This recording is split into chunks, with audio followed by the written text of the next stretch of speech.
agora gravando. Então a gente vai falar um pouco sobre o histórico da computação, tá? Desde lá dos primórdios até o que a gente tem hoje e tentar prever um pouquinho do que tem para o futuro aí da computação, tá? Deixa eu voltar para cá. Então a gente vai ver um pouquinho da história da computação, a gente vai ver, na verdade, uma breve história da computação.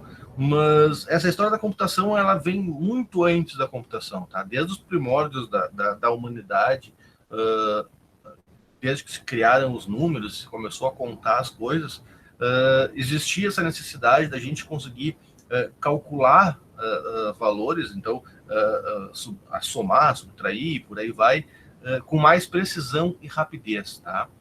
Tanto que a gente tem esse cara aqui, que é o ábaco, que ele data de 5.000 anos antes de Cristo, tá? Então, lá se vão 7.000 anos que esse cara existe.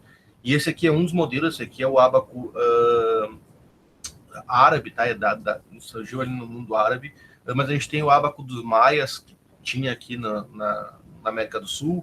O deles era um pouquinho diferente, ao invés de ser essas barrinhas com as bolinhas, eram cordinhas que tinham nós, e eles iam dando os nós e desfazendo os nós dessas cordinhas para fazer esses cálculos, tá? Então, a gente tem ferramentas desse tipo há muito tempo. Num dado momento na história, surgiu a necessidade de acelerar um pouco mais isso, e não ser uma coisa manual como a gente tinha no ábaco, tá?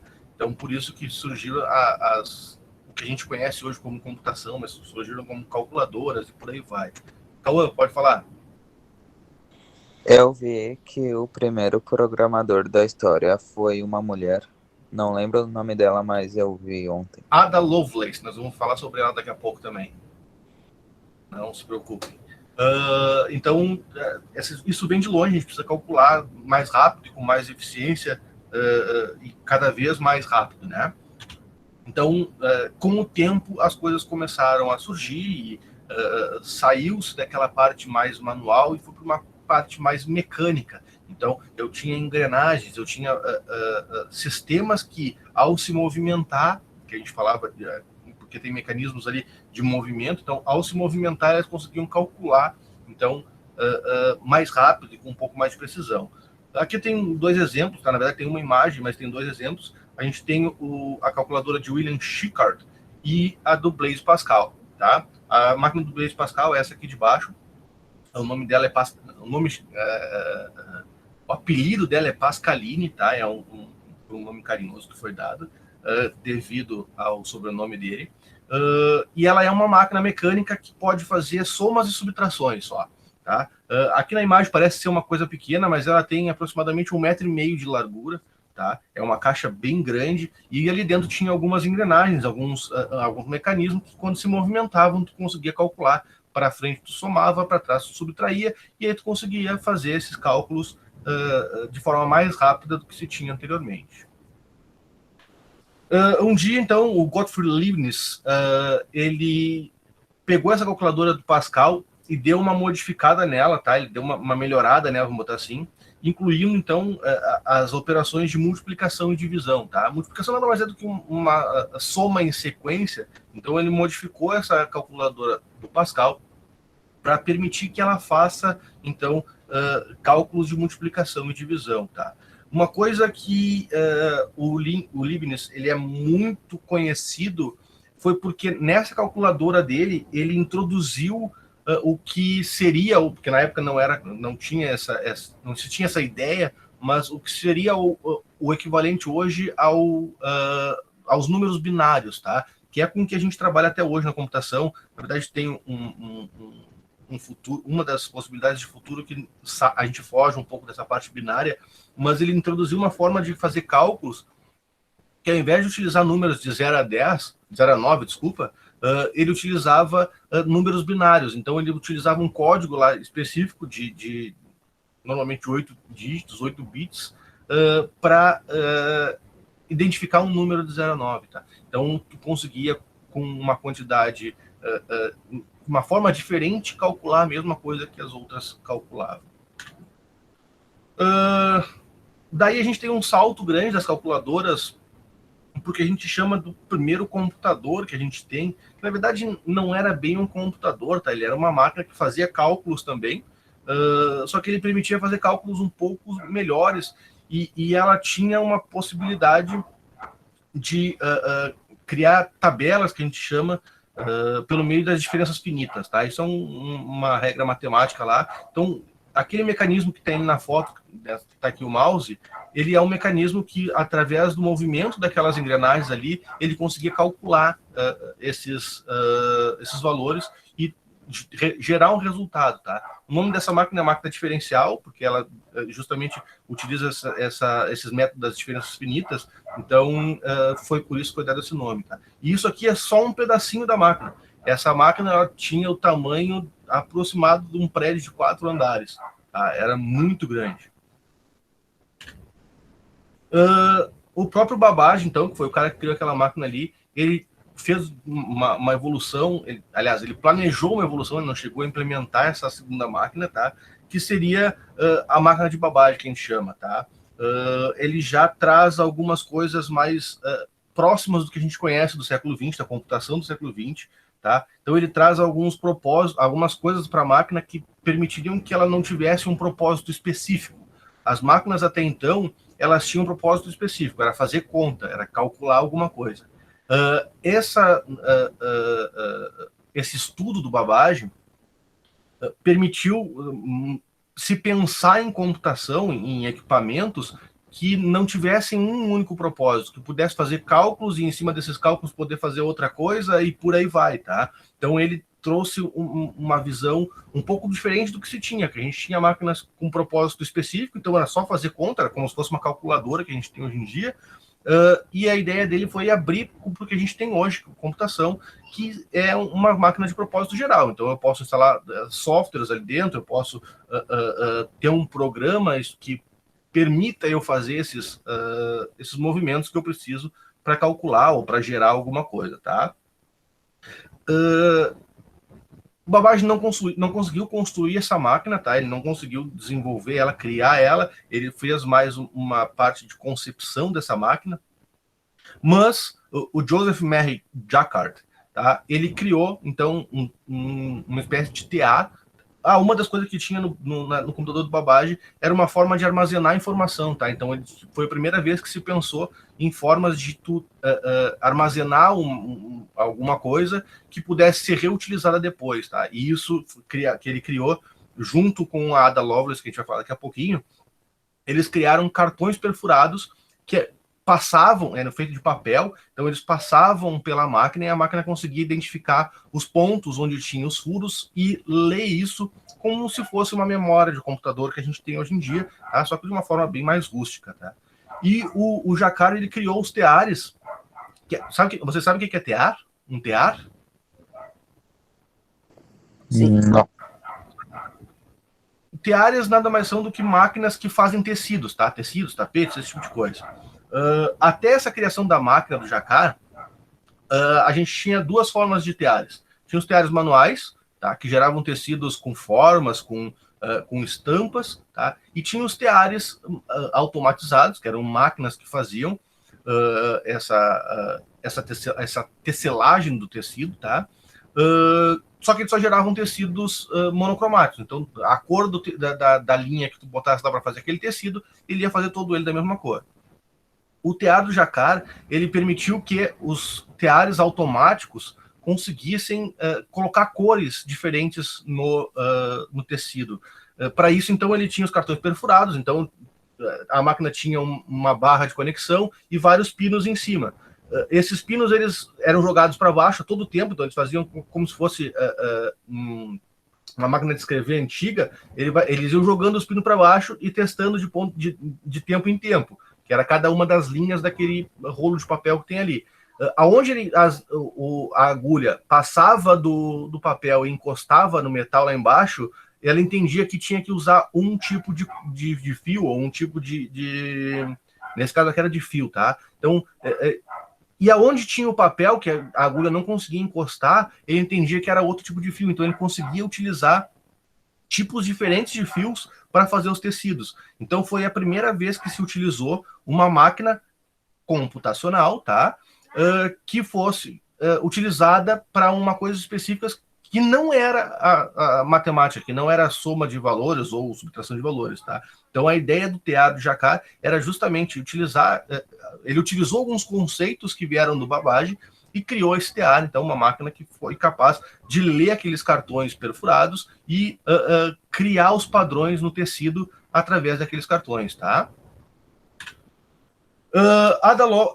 Augusta Ada Byron King, tá? É o nome da Ada Lovelace. Ela era condessa de Lovelace, por isso ela ficou conhecida, hoje ela é muito conhecida como Ada Lovelace. Ela era uma escritora, tá? E matemática britânica, ela era britânica, e ela é dita como a mãe da programação, porque ela, juntamente com o Babbage, aliás, ela pegou um trabalho do Babbage, naquela teoria da segunda máquina do Babbage, e imaginou como seria a programação para aquela máquina, tá? Então, como é que aquela máquina de uso geral seria utilizada, poderia ser programada para fazer alguma coisa.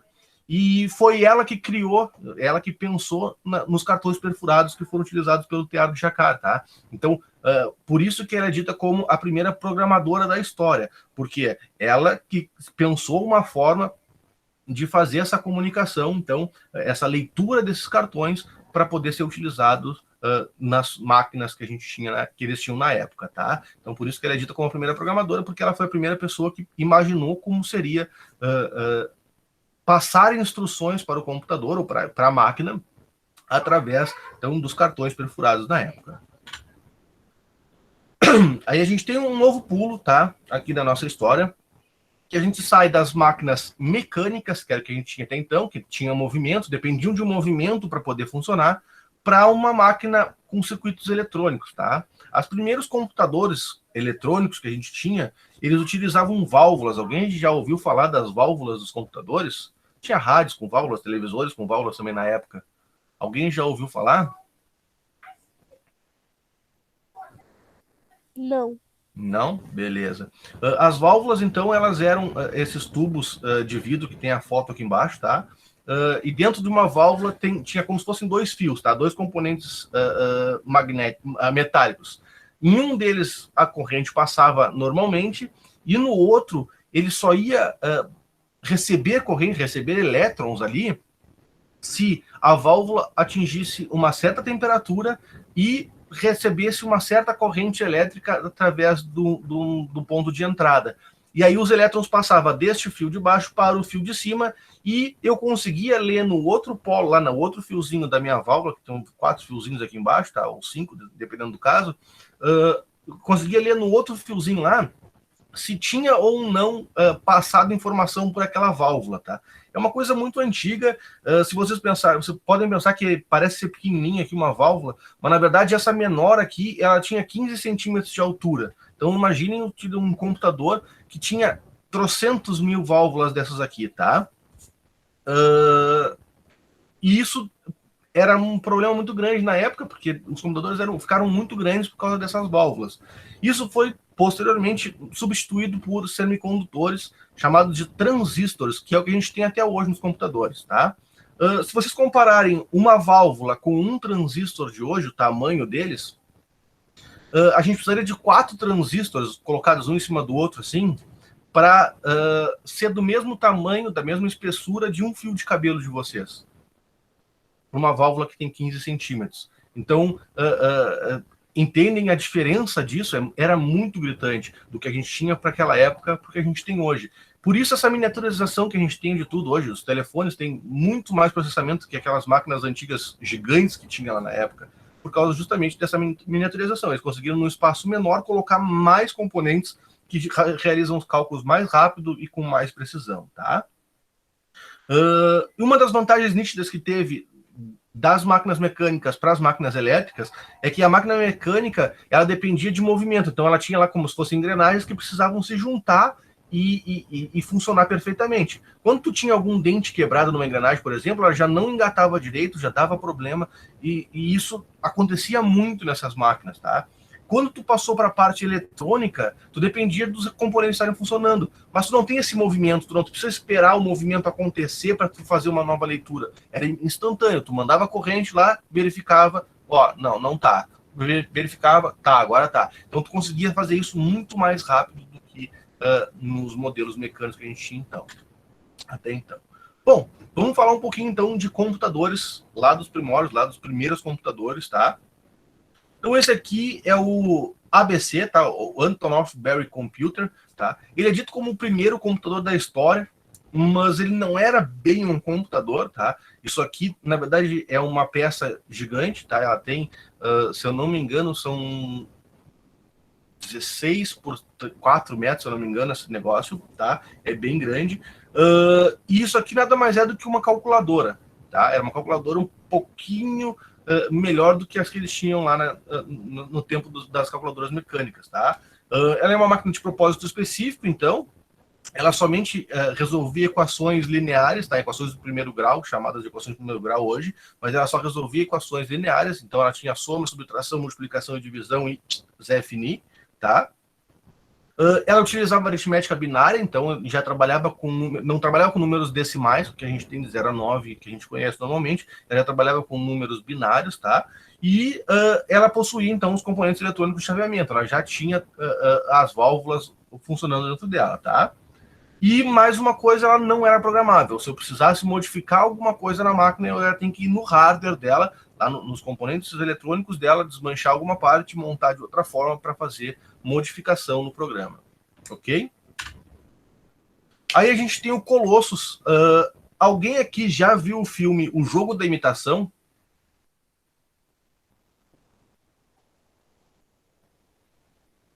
Sim, não, talvez, não, pode ser. Quem não viu o filme O Jogo da Imitação, aconselho que veja, tá? Se eu não me engano, tem na Amazon para ver, tá? O filme é excelente. E ele fala justamente desse cara aqui, tá? O Colosso, então, é um computador do tempo da Segunda Guerra Mundial lá, e ele foi um esforço de guerra britânico para quebrar a criptografia dos alemães, tá? Então, os alemães tinham uma máquina lá chamada de Enigma que criptografava os dados, as informações para ser transmitidas de um ponto ao outro da Alemanha para que as pessoas que ouvissem aquela mensagem, que diferente do que a gente tem hoje, que a gente tem uma comunicação um pouco mais segura, na época eles tinham que mandar por rádio. Então, eles faziam uma comunicação, qualquer pessoa que estivesse na mesma frequência das ondas de rádio que eles estavam enviando, conseguia escutar a mensagem que estava sendo trocada naquele momento. Então, eles criptografavam esses dados, mandavam informação trocada, embaralhada, vamos botar assim, para o outro lado.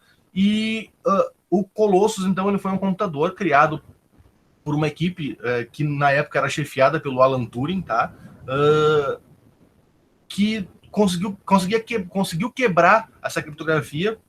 Então, eles conseguiram ler as informações ou escutar as informações que eram transmitidas pelos alemães, tá?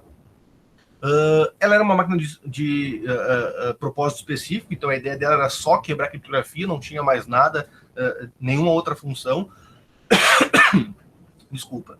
E ela não tinha um programa armazenado, tá? Então ela não tinha um software que rodava ali para poder executar essa tarefa. Ela simplesmente recebia a informação, processava aquilo ali, fazia os cálculos que precisava fazer e gerava uma saída que era retornada para com a leitura daqueles dados transmitidos pelos alemães.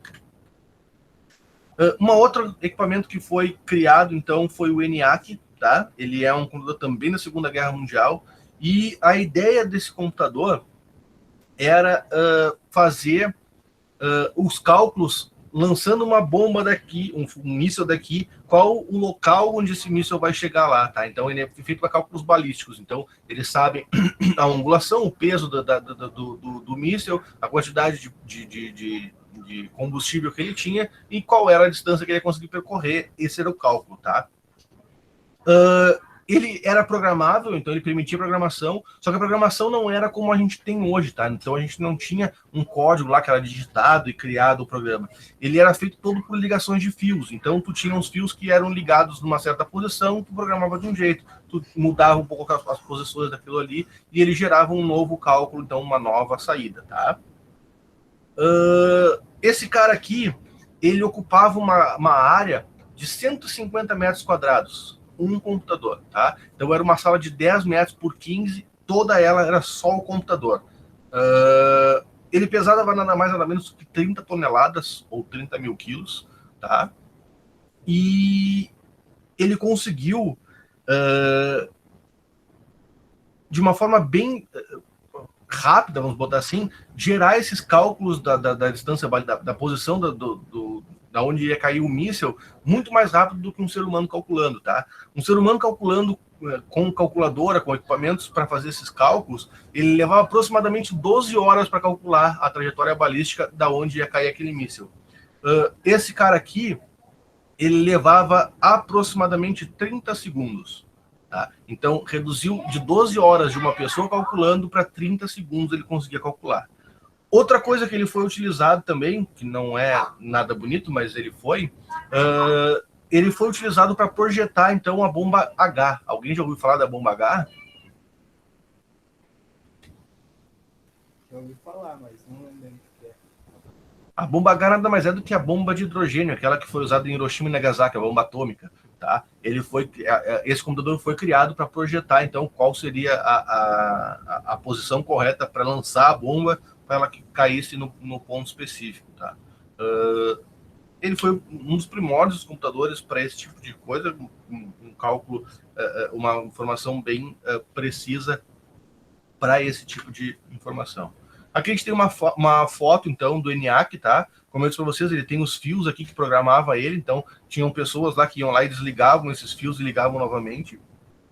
Uma coisa que é interessante, que mudou bastante dessa época porque a gente tem hoje, nessa época quem operavam os computadores eram as mulheres, na grande maioria das vezes, tá? Por quê? Porque nós estávamos em tempo de guerra, eles estavam, porque eu não era vivo nessa época, mas eles estavam em tempo de guerra, então os homens tinham que estar na guerra e quem acabava operando esses equipamentos eram as mulheres, tá? Uma coisa bem diferente que a gente tem hoje, que a gente tem poucas meninas na área, infelizmente, gostaria muito que tivessem mais, já a gente vê um crescimento bem grande da quantidade de meninas nas turmas, mas poucas seguem na área depois, tá? Não sei o porquê, não sei o que acontece, mas poucas seguem na área. Mas lá nos primórdios, tanto que a primeira programadora foi uma mulher,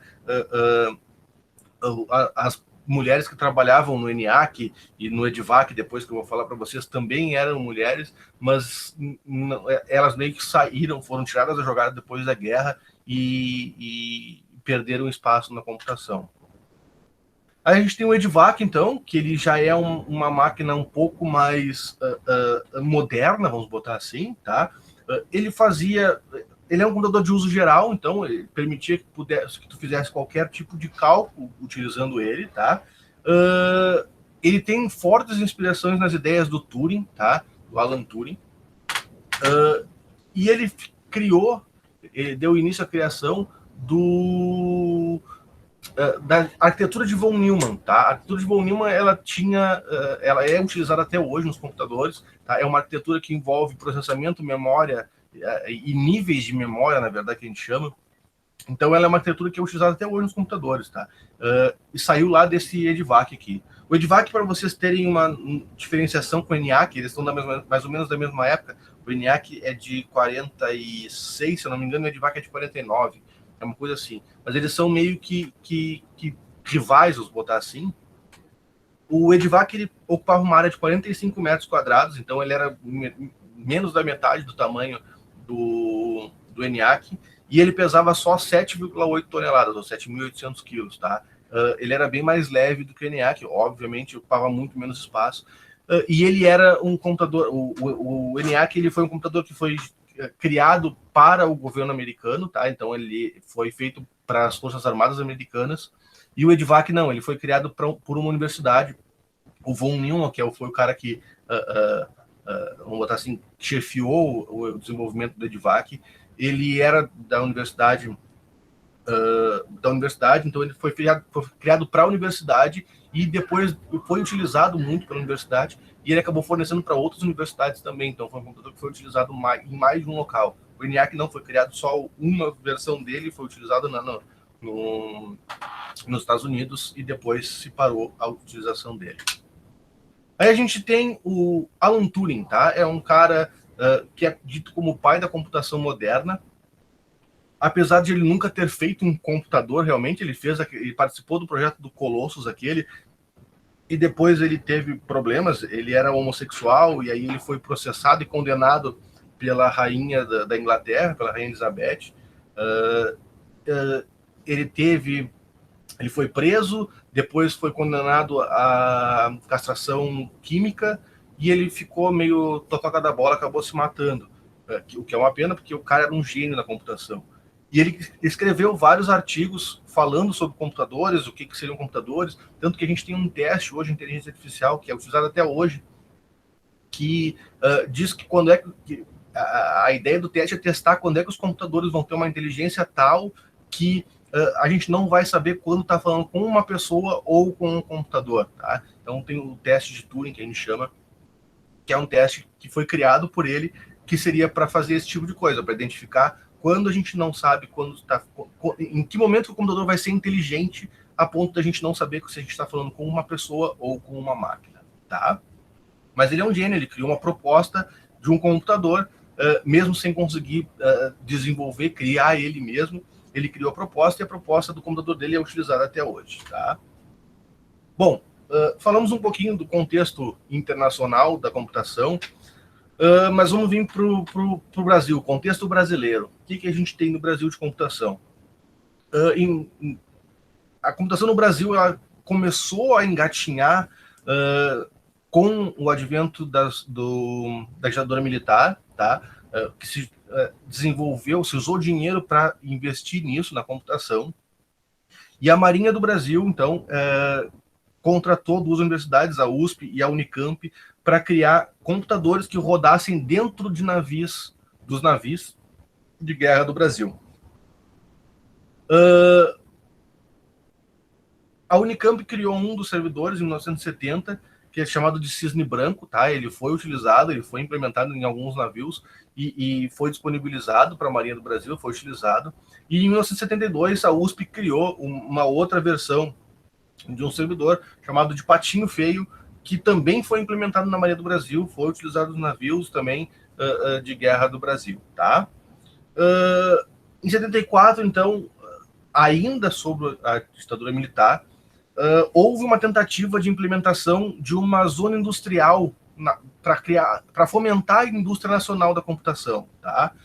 Foi criada a Cobra Computadores, então, uma empresa que era 100% brasileira, então ela criava os componentes aqui, montava os computadores e vendia os computadores aqui no Brasil.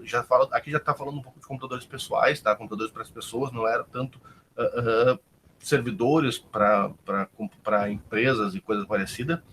Só que chegou em 1990, o presidente Fernando Collor de Mello abriu a importação de componentes externos, no primeiro momento dos Estados Unidos, depois começou a vir os componentes da China, que é o que a gente tem hoje na grande maioria, tá?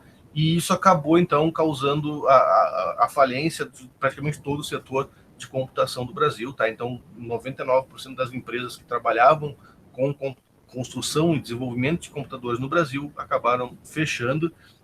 E aí a gente tem o que a gente tem hoje, que são empresas de fora, ou até que sejam empresas nacionais, que acabam trazendo os componentes de fora, somente montando no Brasil, tá?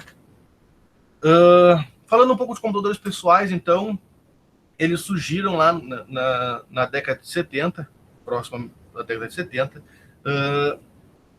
numa guerra entre a IBM, tá, que fez o IBM PC, e a Apple, a famosa Apple.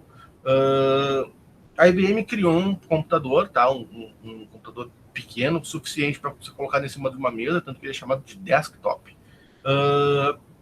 Você colocar em cima de uma mesa que ele tinha um software que rodava dentro dele e permitia, então, tu utilizar o software que era utilizado dentro dele, era o Microsoft DOS na época, tá? Foi o primeiro sistema operacional realmente funcional. Então a gente tinha o DOS ali que rodava dentro da máquina, eu podia programar algumas coisas para executar comandos no computador e trabalhar com eles sempre que eu precisasse. E a Apple, correndo por fora nessa corrida dos computadores, acabou criando o Apple II. O Apple I foi um fracasso geral, praticamente não teve vendas dele, porque ele era muito ruim, tinha uma série de problemas que eram intrínsecos da época. Mas o Apple II, que é chamado de Lisa também, que é o nome da filha do Steve Jobs, ele sim bombou, conseguiram bastante venda nos Estados Unidos, eles trouxeram uma coisa diferente. Todo mundo acha que a criação das janelas e da interface gráfica dos computadores foi uma ideia da Microsoft, mas na verdade foi uma ideia da Xerox que a Microsoft comprou e que o Steve Jobs roubou da Xerox para poder criar essa interface gráfica que a gente tem hoje. Tá? Tem um filme Piratas do Vale do Silício, que é muito legal também, que conta um pouco essa história do início dos computadores lá, tá? Que é bem interessante. Bom, o que a gente tem no cenário atual, então? No cenário atual a gente tem computação móvel muito forte, tá? Então, telefones, tablets, relógio, computação vestível, que a gente chama, que é relógio, óculos, esse tipo de coisa. Então, a gente está muito forte nessa parte de computação móvel, tá? A gente tem a computação em nuvem também muito forte, tá? Então, a gente tem nossos arquivos todos na nuvem, nossos e-mails na nuvem, tá tudo na internet, a gente não precisa ter mais nada no computador praticamente. Vai ter um sistema, já tem computadores hoje que o sistema operacional simplesmente carrega a internet e deixa funcionar, é o tal dos Chromebook, aqueles. Ele simplesmente faz uma conexão, liga o computador, starta o computador, faz uma conexão com a internet e o resto está tudo lá. Então tu não tem praticamente nada de memória no computador. Justamente para ter essa computação em nuvem, a gente tem hoje a computação distribuída, tá? Então a gente tem hoje a computação que tu não precisa estar no mesmo local do servidor, o servidor não precisa estar só num local, a gente tem servidores espalhados pelo mundo inteiro. Uma pergunta que eu sempre faço, você sabe onde fica, quem utiliza o Gmail aqui, você sabe onde é que fica hospedado os e-mails de vocês do Gmail? Vamos facilitar um pouco a pergunta, em qual país fica hospedado os e-mails de vocês do Gmail? Em vários? Em vários? Provavelmente. Bom, a Google, tá? Que é quem disponibiliza o Gmail, ela tem servidores no Brasil, aqui na América Latina, no Brasil, Argentina, se não me engano, no Chile também tem, e acho que é isso aqui na América do Sul. Aí depois eles têm Estados Unidos, Canadá, na Europa eles têm 4 ou 5 servidores, na Austrália eles têm servidor, então eles têm servidores espalhados pelo mundo inteiro. E quando vocês enviam um e-mail ou recebem um e-mail, ou qualquer coisa do tipo, acessam um e-mail de vocês, na verdade, quando vocês armazenam uma informação ali dentro do drive, ou do e-mail, seja o que for, eles salvam em pelo menos 3 servidores diferentes. Tá? Eles salvam no servidor do Brasil, por exemplo, da Argentina e dos Estados Unidos. Por quê? Porque pode acontecer alguma coisa, uma falha, sei lá, uma bomba lá que explodiu um dos servidores, ou pode acontecer um desastre natural, ou pode acontecer uma falha mecânica lá na sala, ou coisa parecida, tá? E aí vocês não perdem os e-mails de vocês perdem acesso àquele servidor, e aí o tráfego é redirecionado para outro lugar. Então, você estava vindo para pegar meus e-mails aqui do Brasil, ele redireciona para a Argentina, por exemplo, e eu tenho meu e-mail salvo na Argentina lá sem problema nenhum, não vou perder nenhuma informação. Isso é a computação distribuída. Então, ele distribui as informações pelo mundo inteiro, e sempre que eu precisar acessar elas vão estar lá em algum lugar sendo disponibilizadas para mim, tá? Outra coisa que está muito forte é a robótica, tá? Então, a robótica hoje está muito forte, principalmente na indústria.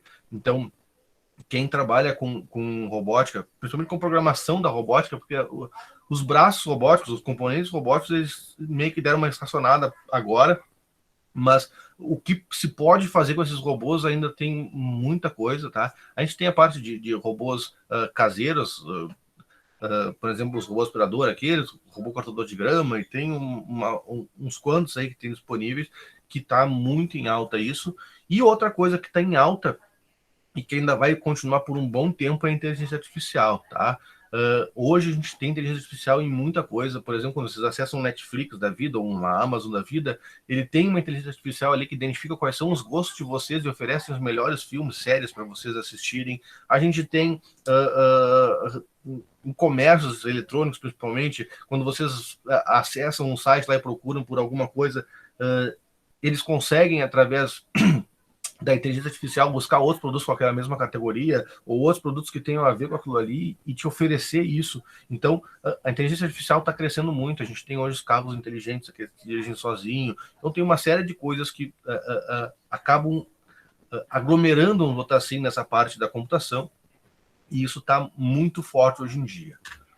E o que a gente espera para o futuro da computação, tá? Uma das coisas que é algo que mais está se falando hoje em dia é a computação quântica, tá? A computação quântica, ela como eu disse para vocês lá no começo, quando eu falei dos binários, que a gente está meio que fugindo dos binários hoje em dia, é na computação quântica que a gente foge, o restante das coisas tudo está utilizando binários ainda, mas a computação quântica, ela trabalha de uma forma diferente, então ela não tem só zeros e uns, ela tem vários estados que podem ser assumidos, e por isso, então, a gente está meio que fugindo dos binários, tá? Então a gente está indo para uma outra codificação, para um outro tipo de informação que vai ser passado e recebido dos computadores, que é a computação quântica, tá? A gente não tem muito dele ainda no instituto, tá? Nem no mundo acadêmico, porque ela é uma pesquisa hoje em dia ainda, já tem alguns resultados obtidos, teve uma máquina, um computador quântico do Google que fez. A gente tinha uma criptografia lá que era utilizada para codificação de imagens, tá? Há muito tempo atrás. E eles utilizaram um computador quântico para quebrar aquela criptografia. Eles levaram, se eu não me engano, 10 ou 12 horas para fazer essa quebra da criptografia. Pô, era um tempo grande quebrando a criptografia. Aí eles fizeram a conta de quanto tempo um computador comum, um servidor comum que a gente tem hoje levaria. É algo em torno de 45 anos. Então, vejam a diferença de processamento de um computador quântico para um computador comum, justamente por essa diferença do não trabalhar com os binários, então trabalhar com codificações com mais estados da máquina. Então, eles conseguem fazer cálculos muito mais rápido do que os computadores comuns que a gente tem hoje, que utilizam binário, por aí vai, tá? A gente tem a internet das coisas, então, que é outra coisa que está muito em alta, tá? A gente tem hoje geladeiras com internet, que tem capacidade de processamento ali dentro. A gente tem robôs, aspiradores com inteligência artificial. A gente tem um monte de equipamentos hoje em dia que tem uma inteligência ali dentro, um computador ali dentro que permite que as coisas funcionem de forma melhor, fazendo o seu serviço, a sua função de forma mais eficiente. A gente tem as cidades inteligentes, as casas inteligentes também entram aqui nessa parte das cidades inteligentes, que hoje a gente tem muitos equipamentos que permitem analisar o funcionamento das cidades. Então, a gente tem câmeras que, por exemplo, de vigilância de rua, que quando tem um barulho de tiro, por exemplo, ela automaticamente vira a câmera lá para onde está aquele barulho. Então, tem uma série de coisas surgindo e isso está crescendo muito para o futuro. Então, se pensa muito em cidades inteligentes, casas inteligentes, esse tipo de coisa. A inteligência artificial, querendo ou não, ainda tem muito que crescer, tem muita coisa, né, que pode ser utilizada em cima, principalmente na parte de baixo, tá? A gente já viveu lá o tempo da pedra lascada, da pedra polida, do cobre, todas essas eras aí. Hoje a gente vive a era da informação, tá? Hoje em dia a gente tem muitos dados, por isso que a gente chama de Big Data. A gente tem muitos dados e a gente precisa entender como tratar esses dados para obter algumas coisas dali de dentro, tá? E a inteligência artificial, juntamente com o Big Data, tem uma capacidade muito grande de trazer informações e isso é um futuro muito bom para a computação, tá? Para quem for trabalhar com computação. E a gente tem mais um monte de coisa aí que pode ser visto como o futuro da computação. Tem coisa surgindo, tem coisa sendo pensada que nem foi colocada em prática ainda, então tem muita coisa mesmo funcionando em computadores, tá? Há um tempo atrás, mais especificamente em 2015, a Nokia disponibilizou, então, esse folderzinho, era um folder, na verdade, na época, que trazia coisas que podiam acontecer na computação, mas especificamente na eletrônica aqui, que eles tinham a ideia deles era em que a Nokia podia crescer, tá? E aí eles trouxeram algumas coisas que eram bem interessantes, algumas coisas a gente alcançou, de uma certa forma, o que eles esperavam, outras coisas não, tá? Só que é de 2015, então tem 6 anos isso aqui. Para a computação isso é um pouco velho, um pouco antigo, mas a gente vê que não faz tanto tempo assim que eles pensavam, por exemplo, que a gente ia ter os carros que se dirigem sozinho. Geralmente a gente tem isso hoje, tá? Porque na época já se vinha estudando isso. A gente teria, segundo os cálculos deles, as impressoras 3D funcionando de uma forma mais barata e funcional para a população. Realmente a gente tem hoje impressoras 3D que são bem mais acessíveis, tá? Mas tem algumas coisas que eles imaginaram naquela época que hoje a gente ainda está longe de alcançar, mas que tem alguns estudos a respeito. Um deles, a presença virtual 3D, tá? Hologramas e coisas assim. A gente já tem alguns estudos que com espelhos eles conseguem criar hologramas como se a pessoa estivesse naquele local, tá? Mas é uma coisa muito distante ainda da realidade que a gente espera, tá? Da forma como a gente espera. E isso tem um monte de coisa aqui que pode ser pensada. A gente tem as cidades, as casas conectadas, então, o Home Connected, que a gente hoje chama de outra coisa, a gente chama de Smart House, então, casa inteligente, tá? Mas tudo isso aqui, muito disso aqui que eles pensaram lá em 2015, continua sendo o futuro, tá? Continua sendo coisas que vai acontecer. A indústria 4.0, então, cada vez mais se automatizar a indústria é uma coisa que vai acontecer muito, tá? A gente vai ter robôs de tempo real, que a gente vai controlar ele no tempo real, então tu não vai estar lá no chão da fábrica montando uma peça, tu vai estar em alguma sala, num equipamento que tu vai controlar o braço robótico para evitar que, por exemplo, exploda alguma coisa na tua cara ou coisa parecida. Então a gente vai ter muito isso em funcionamento, tá? A gente vai ver muito isso daqui para frente. Bom, alguém tem alguma dúvida sobre o que a gente conversou hoje?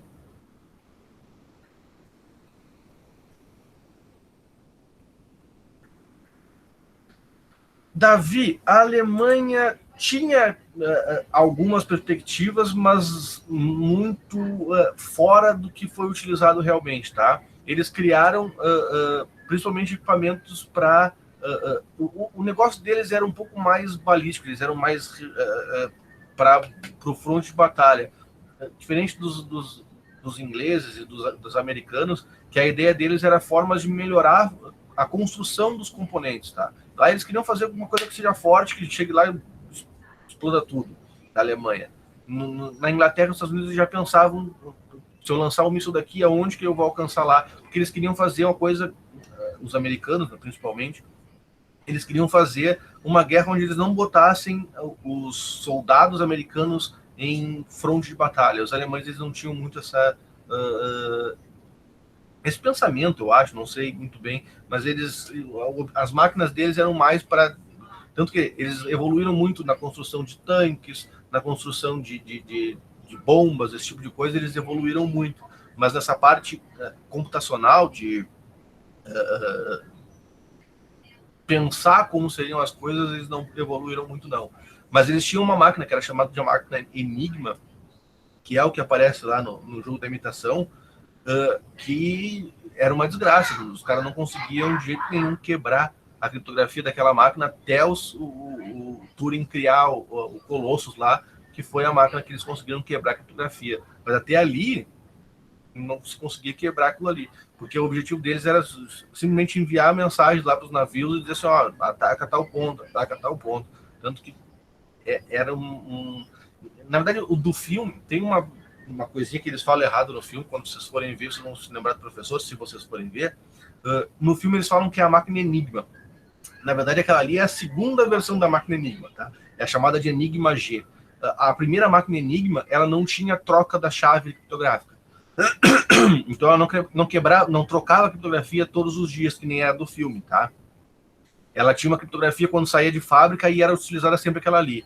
Mas um dia os aliados atacaram uma das bases alemãs e roubaram uma máquina. A primeira foi usada... Sim. Na verdade, assim, a primeira ela foi usada um pouco na Primeira Guerra, e na Segunda Guerra, no comecinho da Segunda Guerra, os aliados conseguiram roubar uma máquina e aí eles tinham acesso todo os dados que eram enviados, né?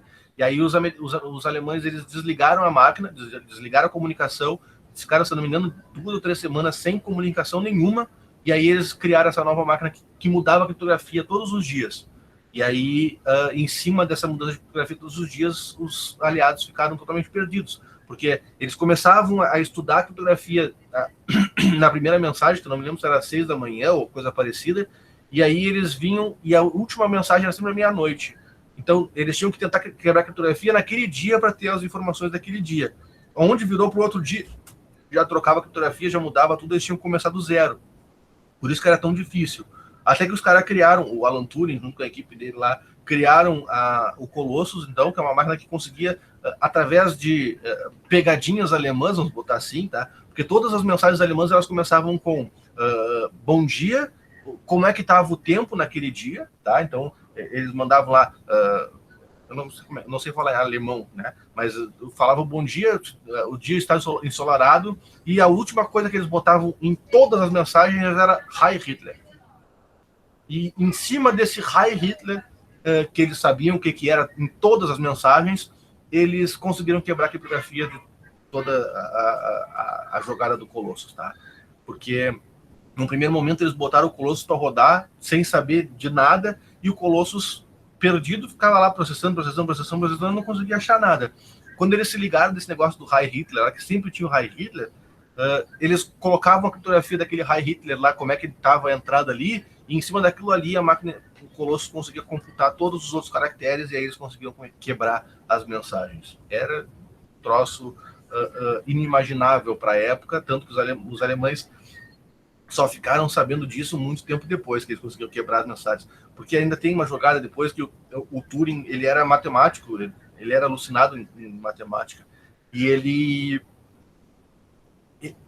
junto com mais o pessoal deles, eles não chegaram e disseram assim, não, a gente quebrou a criptografia dos caras, vamos acabar com todos os ataques deles para não ter mais, para acabar a guerra. Se eles fizessem isso, tinha a chance dos alemães fazerem que nem fizeram na primeira Enigma. Para a comunicação, cria uma nova máquina e a partir de agora a gente utiliza. Então eles começaram a fazer, a barrar ataques, vamos botar, meio aleatórios. Não é meio aleatórios, eles fizeram uma série de cálculos lá para ver como que eles iam conseguir barrar os alemães sem dar na cara que eles tinham conseguido quebrar a criptografia dos alemães. Era um negócio bem estranho, porque eles continuaram a guerra. Depois de ter o Colossus conseguir quebrar todas as mensagens dos alemães, a guerra ainda durou 2 anos. Então, eles ficaram um bom tempo sabendo disso, mas sem poder terminar com a guerra, até que um dia eles terminaram com a guerra. E quando terminou a guerra, o governo inglês simplesmente mandou destruir tudo, ninguém pode saber que esse computador sequer existiu. E depois disso o Alan Turing foi preso daí porque ele era homossexual e na época era proibido, coisa parecida, tá? Então envolve uma série de coisas. Mas ela foi sim usada no comecinho da Segunda Guerra, a primeira máquina Enigma. Aí veio a Enigma G, que foi a que eles usaram durante praticamente toda a Segunda Guerra Mundial. E essa sim que foi a que eles utilizaram no filme para descriptografar com o Colossus lá. Certo? Mais alguma dúvida?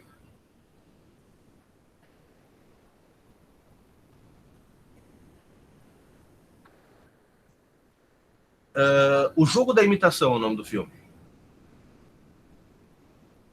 Ele está disponível no Amazon, se eu não me engano. Mas se você procurar na internet, tem praticamente tudo que é lugar para baixar. Não falei isso para vocês, tá? Mas o filme é muito bom. Ele fala um pouco sobre como surgiram os computadores e o Alan Turing, que hoje, na época, ele foi condenado lá, acabou se matando, mas hoje ele é considerado o pai da computação. Bom, se ninguém tem mais dúvida... Não tem atividade lá no Moodle, tá? Essa semana ainda não tem atividade para vocês no Moodle, eu só pedi para vocês pesquisarem para a gente conversar na aula hoje, mas não tem problema. Só o que vocês têm que preencher é o formulário aquele lá do IVocê, o questionário do IVocê, que é para mim ter a resposta de vocês lá. A atividade ainda não tem essa semana que vem eu acho que ainda não vai ter atividade também, que a gente vai falar um pouco sobre a introdução do hardware, do software, quais os tipos de linguagem, os tipos de compilador, interpretador e por aí vai. Então a gente tem essa parte que é um pouquinho mais chata. A gente vai começar a ter atividade mesmo quando entrar na parte da programação realmente, tá? Mas acho que umas 2 semanas ainda vocês não vão ter atividade comigo. Mais alguma coisa?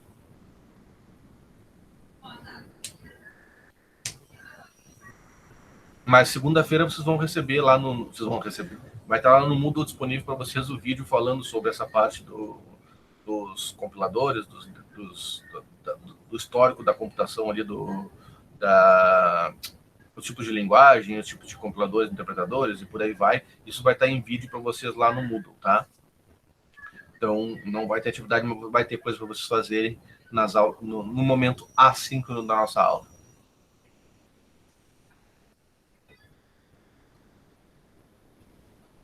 Se ninguém tem mais nenhuma questão, a gente fica por aqui. Bom final de semana para vocês e nos vemos na semana que vem. Tchau. Tchau. Doutor. Tchau. Tchau, senhor. Obrigada pela aula. De nada. Tchau, senhor. Tenha um bom final de semana. Igualmente.